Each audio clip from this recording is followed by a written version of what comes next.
Assalamualaikum warahmatullahi wabarakatuh. Bismillahirrahmanirrahim. Alhamdulillahirabbil alamin.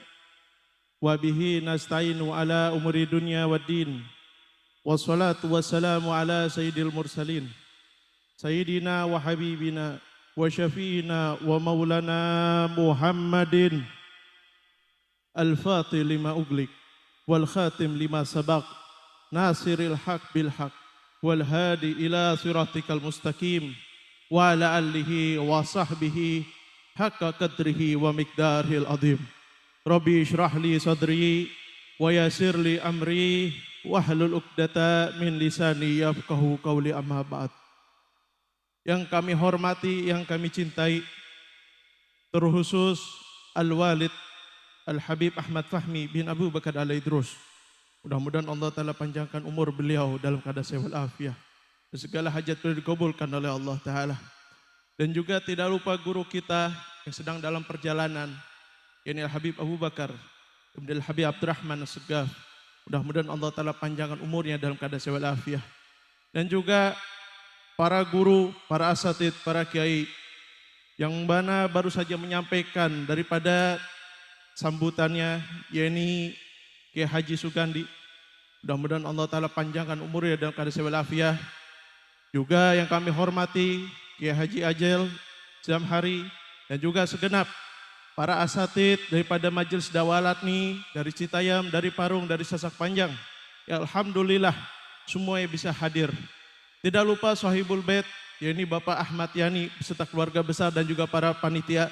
Ya Alhamdulillah semuanya turut hadir di tengah-tengah kita. Mudah-mudahan semua kita mendapatkan keberkahan dari Allah Subhanahu wa Ta'ala.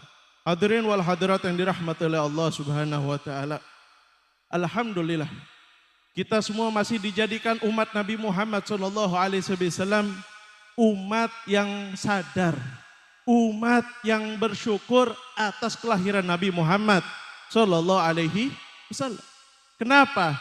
Karena di zaman sekarang banyak umat Nabi Muhammad yang udah gak sadar.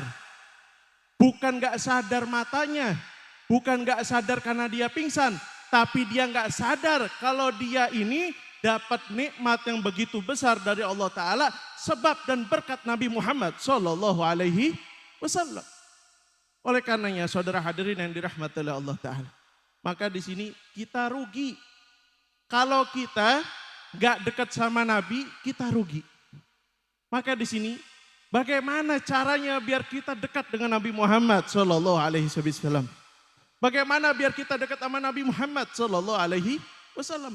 Sedangkan bagaimana Nabi Muhammad sudah wafat 1500 tahun yang lalu. Nabi Muhammad sudah tidak bersama kita 1500 tahun yang lalu. Terpisahkan dengan jarak. Tetapi jasadnya boleh jauh dengan kita, tapi hatinya Nabi Muhammad SAW itu bisa dekat dengan kita. Jangan menyangka kita ini bisa mendekati Nabi dengan mudah. Tidak, tapi Nabi yang mendekati kita. Akan tetapi kita harus berbuat apa? Berbuat hal-hal yang disukai oleh Nabi Muhammad SAW. Agar apa? Agar kita diingat oleh Nabi Muhammad SAW. Nggak bedanya Bapak punya anak, anaknya ada 11 banyak. Ya, ada sini punya anak 11. Anak 12 ada. Orang zaman dulu anaknya banyak. Betul nggak? Bayangin, misalkan Bapak punya anak ada 11.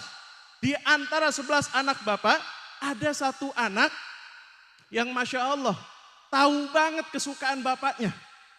Tahu banget kedoyanan bapaknya. Gak pakai minta dibeliin. Gak pakai minta dibikinin masakan kesukaannya. Ya, dan tahu banget apa yang bapaknya kagak doyan, dia tahu banget. Bapaknya gak doyan apa, tahu banget. Kira-kira di antara sekian banyak anak kita, mana yang paling kita senengin? Mana yang paling kita ingat? Yang ini, yang paling banyak nyenengin kita. Begitu pula Nabi kita Muhammad SAW. Apabila kita melakukan hal yang dicintai oleh Nabi Muhammad, hal-hal yang disukai oleh Nabi Muhammad akan ingat kepada kita semua. Maka oleh karena saudara hadirin yang dirahmati oleh Allah Ta'ala, maka bagaimana caranya agar kita bisa mendekatkan diri kita dengan Nabi Muhammad dan agar kita bisa diingat oleh Nabi Muhammad? Cukup 3, amalkan 3 ini. Pertama, jaga sunnah Nabi Muhammad Sallallahu Alaihi Wasallam. Sunnah Nabi Muhammad banyak, ya. Kata Habib Hussein bin Muhammad Tahir Al-Haddad yang disebut dengan Habib Hussein Jombang, ya, yang kuburannya ada di Tegal, itu beliau pernah bilang, siapa orang nggak bisa ngamalin sunnah yang kecil, ya, dia nggak akan mampu mengamalkan sunnah yang besar. Apa sunnah yang besar? Umroh. Jadi kalau pengen umroh, ya, gampangnya nih, amalkan dari sunnah yang paling kecil. Ya, sunnah yang paling kecil, yang paling gampang apa? Pakai siwak. Ya, ini sunnah paling mudah dan paling gampang dan paling murah. Tapi Allah Ta'ala bisa memberikan kita pahala yang begitu banyak. Dan salah satu yang paling kita sering amalkan setiap hari apa? Sholat sunnah berjamaah. Bahkan disebutkan di dalam hadis Anas bin Malik yang diriwayatkan oleh Imam At-Tirmizi. Nabi SAW mengatakan apa? Siapa orang man sholat lillahi arba'ina yoman. Siapa orang yang sholat secara ikhlas, sholat 5 waktu. Dia betul-betul karena Allah Ta'ala selama 40 hari. Yudriku takbiratul ula. Dan dia mendapati daripada takbir pertamanya imam. Ya, maka orang seperti ini baro'atani. Maka dia akan mendapatkan 2 pembebasan. Apa itu? Baro'atun minan nifaq wa baro'atun minan nar. Dia akan dijamin selamat, kata Nabi Muhammad. Selamat dari apa? Selamat dari sifat munafik. Selamat daripada sifat daripada si api neraka. Maka di sini saudara hadirin yang dirahmati oleh Allah Ta'ala. Dengan kita mengamalkan sholat sunnah berjamaah, sholat 5 waktu berjamaah, selama 40 hari Allah Ta'ala akan bersihkan hati kita dari sifat munafik. Makanya di zaman Nabi Muhammad, kalau mau tahu ciri-cirinya orang munafik, itu yang gak pernah ada di belakang Nabi ketika sholat berjamaah. Kenapa?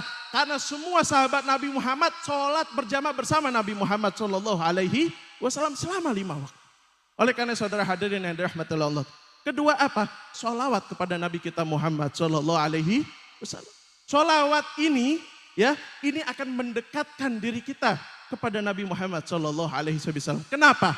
Karena setiap hari Senin dan Kamis nama kita itu dilaporkan oleh malaikat kepada Nabi Muhammad.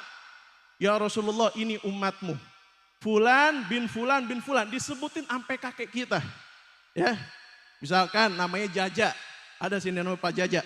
Ya, misalkan Pak Jaja bin Ilan, ya, bin Yusuf, disebutin sampai kakeknya. Fulan bin Fulan bin Fulan, baca sholat pada engkau ya Rasulullah. Dan semakin banyak kita baca sholawat, semakin sering nama kita diperdengarkan dan disebutkan oleh Nabi Muhammad SAW. Dan Nabi Muhammad bakal ingat nama kita. Dan bahkan dikatakan termasuk daripada bakti pada orang tua, yaitu apa? Memperbanyak sholawat. Jangan dipikir sholawatan itu yang adanya di majlis kayak gini. Ya, terus qasidahan, bedain. Sholawat yang diperintah oleh Allah Ta'ala dalam Al-Quran. Ya, Shollu alaihi wasallimu taslima. Sholawatnya kayak gimana? Sholawat seperti para ahli hadis. Seperti sholawatnya para ulama. Mereka emang kayak gimana? Mereka tidak tidur, melainkan sudah membaca sholawat sebaik 100 kali.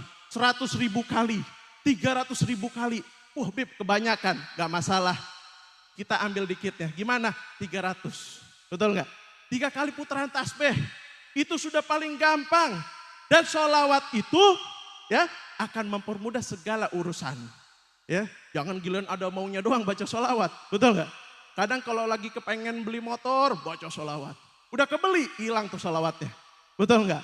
Udah nggak megang tasbih lagi, megangin stang mulu. Ya nggak? Mainin pelek aja tiap hari. Ya, dioprek tuh motor. Ya, motor udah bener, terus aja ada aja yang nggak bener. Ya nggak? Jangan. Kalau udah dapat nikmat, jaga. Ya, dengan apa? Dengan kita mengamalkan amalan tersebut, dengan sholawat tersebut. Yang terakhir, kalau pengen dekat dengan Nabi Muhammad SAW, diingat sama Nabi dengan apa? Dengan dakwah. Wah, berat dong kalau gitu, Beb. Udah jadi ustadz, udah jadi kiai, udah megang mik. Enggak. Dakwah tidak harus di atas panggung. Dakwah bisa ada di warung kopi. Dakwah bisa ada di depan musola habis sholat maghrib duduk bareng. Ya, ngomongin apa? Ngomongin tentang sholat, ya, ngomongin tentang Nabi Muhammad, ngobrolin tentang agama, itu sudah masuk dakwah. Apa sih dakwah? Dakwah itu kamu merubah obrolan kamu yang awalnya ngomongin orang, ngomong ngalor ngidul, dirubah jadi ngomong agama. Itu sudah dakwah. Maka oleh karena saudara hadirin yang dirahmati Allah Ta'ala, kalau dakwah berat, Wib. Yang paling inti daripada dakwah itu apa sih? Amar ma'ruf nahi munkar. Ya, kepada siapa? Jangan kita mikirnya, saya harus ke teman saya ini. Enggak. Yang ada di bawah tanggungan kita itu jadi target amar ma'ruf nahi munkar kita. Ya, seperti bapak-bapak ya, punya anak, punya istri, ini tanggung jawab kita. Ini kewajiban kita. Kenapa? Kalau anak bini kita kagak sholat, kita yang bakal disamper oleh Allah Ta'ala. Kita yang bakal dijemur oleh Allah Ta'ala. Kita yang bakal disiksa oleh Allah Subhanahu wa Ta'ala. Makanya Nabi Muhammad SAW pernah ketika beliau itu, ketika Isra Mi'raj, ya, beliau melihat bahwasannya ada satu orang tua. Kakinya udah selangkah mau masuk surga nih Pak. Kakinya selangkah udah nginjek ubin surga. Ya, tinggal selangkah lagi. Tahu-tahu keluar dari api neraka. Anaknya megangin kakinya. Anaknya megangin kaki sambil teriak apa? Ya Allah, jangan kau masukkan orang tuaku ke dalam surga. Gara-gara ini orang tua, dia kagak pernah ngajarin saya sholat ya Allah. Ini orang tua saya gak ngajarin saya sholat. Gak pernah ngingetin saya sholat. Gak pernah ngajak saya ngaji. Dia ngaji sendirian, gak pernah ngajak saya. Gak pernah memperhatikan agama saya. Maka masukkanlah dia ke dalam api neraka ya. Akhirnya apa? Habis amalannya orang tua tersebut diceburkan ke dalam api neraka. Naudzubillah min. Maka disinilah saudara hadirin yang dirahmati Allah Ta'ala. Mulailah daripada ada yang di sekitar kita. Maka di sini saudara hadirin yang dirahmati Allah Ta'ala. Maka mengingat di zaman sekarang ini ya. Nabi SAW pernah bersabda. Apa kata Nabi? Ya'ti zamanun ala ummati. Wujuhum wujuh adami wa qulubuhum qulubu syayatin. Nanti akan muncul di suatu zaman yang mana di zaman itu wujudnya wujud manusia, tapi hatinya dia seperti syaitan. Naudzubillah min. Satu di antaranya apa? Ya'muruna bil fahsya wa yanhauna 'anil ma'ruf. Kalau yang tadi yang pertama beramar ma'ruf nahi munkar, ya, kalau ini kebalikannya. Melarang daripada yang baik ya dan memerintahkan kemungkaran. Naudzubillah min. Sekarang banyak enggak? Ya, kita lihat di sosial media ya. Tuh yang pada ngomong yang ngaco, yang pada ngomongin tentang ujaran kebencian, ngajarin orang benci, itu biasanya orang-orang yang kagak punya panggung, yang kagak ada majelisnya, enggak punya murid, enggak punya tempat buat ngajar, makanya dia ramai di sosial media. Tapi kita lihat kiai-kiai kita, ustadz-ustadz kita, guru-guru kita di majlis-majlis, di musola, di masjid, ngomongnya enggak ngaco, betul enggak? Ngomongnya sesuai dengan hadis. Kenapa sih enggak bahas tentang Nabi? Kita ini haus tentang Nabi Muhammad, betul enggak? Kita ini haus tentang Nabi Muhammad. Nabi Muhammad diutus oleh Allah Subhanahu wa Ta'ala sebagai apa? Rahmatan lil sebagai rahmat, mengajarkan kasih sayang. Lah kalau ini ngajarin benci, ini niru siapa? Betul enggak? Kira-kira ini niru siapa? Niru Nabi apa niru setan? Niru setan. Maka di sini, makanya jangan kebanyakan ngeliatin HP. Ya, kalau mau ngaji datang ke majelis. Nih majelis Subulul Barokah malam Sabtu, betul enggak? Ngaji di sini. Kalau ngaji jangan di HP, hadir di majelis. Kenapa? Pertama kita dapat banyak fadilah, kedua orangnya jelas. Kalau guru yang ngaco bisa kita samperin, betul enggak? Nah kalau di HP, ya enggak? Kita ngetiknya apa, dia ngetiknya apa, betul enggak? Kita nanyanya apa, jawabnya apa, kan ngaco. Mendingan hadir majelis. Maka disinilah saudara hadirin yang dirahmati oleh Allah Ta'ala. Maka urusan agama serahkan sama ahlinya, betul enggak? Apalagi orang zaman sekarang udah pada aus ilmu. Ya, kita pada butuh ibadah, kita pengen sholat biar benar, pengen kenal Nabi. Jangan main macem-macem, ya enggak? Maka di sini saudara hadirin yang dirahmati oleh Allah. Maka kita berharap kepada Allah Ta'ala, biar kita ini hadir di dalam majelis maulid, biar lebih dekat dengan Nabi Muhammad SAW. Biar apa? Biar kita dapat syafaat Nabi. Nanti giliran di akhirat, ya, ketika amal kita, ternyata amal kita pada bolong. Sholatnya ternyata enggak ikhlas, ternyata sholatnya masih ada enggak sah. Terus kita mau ngarepin apa? Kita udah gak bisa balik lagi loh di akhirat. Di akhirat kita udah gak bisa putar balik. Kalau di dunia, jalan buntu bisa muter balik, betul nggak? Di akhirat gak ada jalan muter balik ya, gak ada. Kamu gak punya amal, habis sudah masuk neraka. Habis sudah kamu gak dapat rahmat dari Allah Ta'ala, kamu banyak maksiat, banyak dosa, kamu dilaknat oleh Allah, masuk neraka, na'udzubillah min. Maka di sini saudara hadirin, kita butuh syafaatnya Nabi kita Muhammad Sallallahu Alaihi Wasallam. Mari sama-sama biar kita dapat syafaat Nabi. Tiap malam dari sekarang jangan lupa banyakin baca sholawat. 100, 200, 300, betul nggak Bu?